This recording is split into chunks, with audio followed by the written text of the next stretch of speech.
পার্বত্য চট্টগ্রাম শান্তি চুক্তির ২৭ বছর আজ, কিন্তু এতদিনেও পার্বত্য ভূমি কমিশন সহ চুক্তির বহু ধারা উপধারা বাস্তবায়ন হয়নি। এতে হতাশ পাহাড়িরা।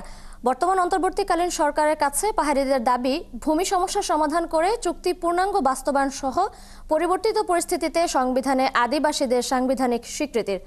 রূপায়ণ তালুকদারের তথ্য ছবিতে প্রতিবেদন। পার্বত্য অঞ্চলে শান্তির খোঁজে প্রায় ২৭ বছর আগে শান্তি চুক্তি হয়েছিল, কিন্তু শান্তি ফেরেনি। এখনো পড়ছে লাশ, ঝরছে রক্ত।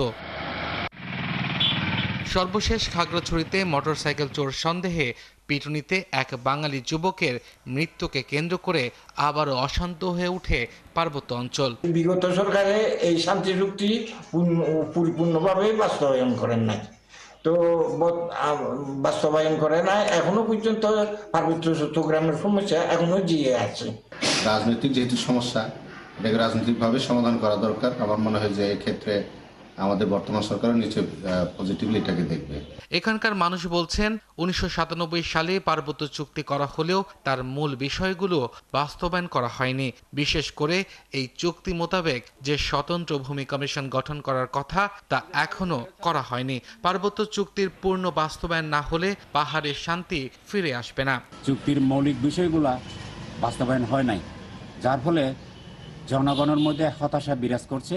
আমরা পার্বত্য এলাকার জনগণ পার্বত্য চুক্তির বাস্তবায়ন দেখতে চাই, সেভাবে আমরা পাইনি এখনো। ডক্টর ইউনূসের সরকার, উনি শান্তিতে নোবেল পেয়েছেন, যাহাতে পার্বত্য চুক্তিতে পূর্ণ বাস্তবায়ন করে উনি পার্বত্য চট্টগ্রামে স্থায়ী শান্তি প্রতিষ্ঠা করেন, এটাই আমরা আশা রাখব। পার্বত্য চট্টগ্রাম জনসংহতি সমিতির নেতারা বলছেন, চুক্তি বাস্তবায়নে মূল সমস্যা হলো সরকার ও জনসংহতি সমিতির মধ্যে বোঝাপড়ার অভাব। দুঃখের সাথে বলতে হয়, ২৭ বছরেও এই পার্বত্য চুক্তি পূর্ণাঙ্গ বাস্তবায়নের উদ্যোগ গ্রহণ করেন সরকার।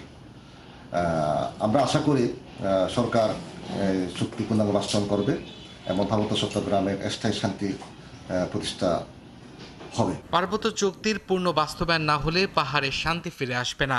বর্তমান অন্তর্বর্তী সরকারকে তাদের কাজের অগ্রাধিকারের মধ্যে পার্বত্য চুক্তির বিষয়টি রেখে তা বাস্তবায়নের উদ্যোগ নিতে হবে। পুরো বাংলাদেশ বৈষম্যমুক্ত হচ্ছে।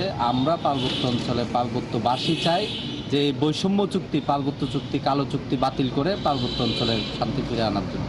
আমি আশা করব বাংলাদেশ সরকার, বর্তমান অন্তর্বর্তী সরকার এই সমস্ত গুরুত্বপূর্ণ ধারাগুলো অনতিবিলম্বে বাস্তবায়ন করবে। ১৯৯৭ সালে আওয়ামী লীগ সরকারের সময় পার্বত্য চট্টগ্রাম সমস্যা রাজনৈতিক সমস্যা হিসেবে চিহ্নিত করে ওই বছরের ২রা ডিসেম্বর পার্বত্য চট্টগ্রাম জনসংহতি সমিতির সঙ্গে পার্বত্য চট্টগ্রাম চুক্তি সম্পাদন করা হয়। অস্ত্র জমা দিয়ে স্বাভাবিক জীবনে ফিরে আসেন প্রায় ২,০০০ শান্তি বাহিনীর সদস্য। আব্দুল আল মামুন, ৭১।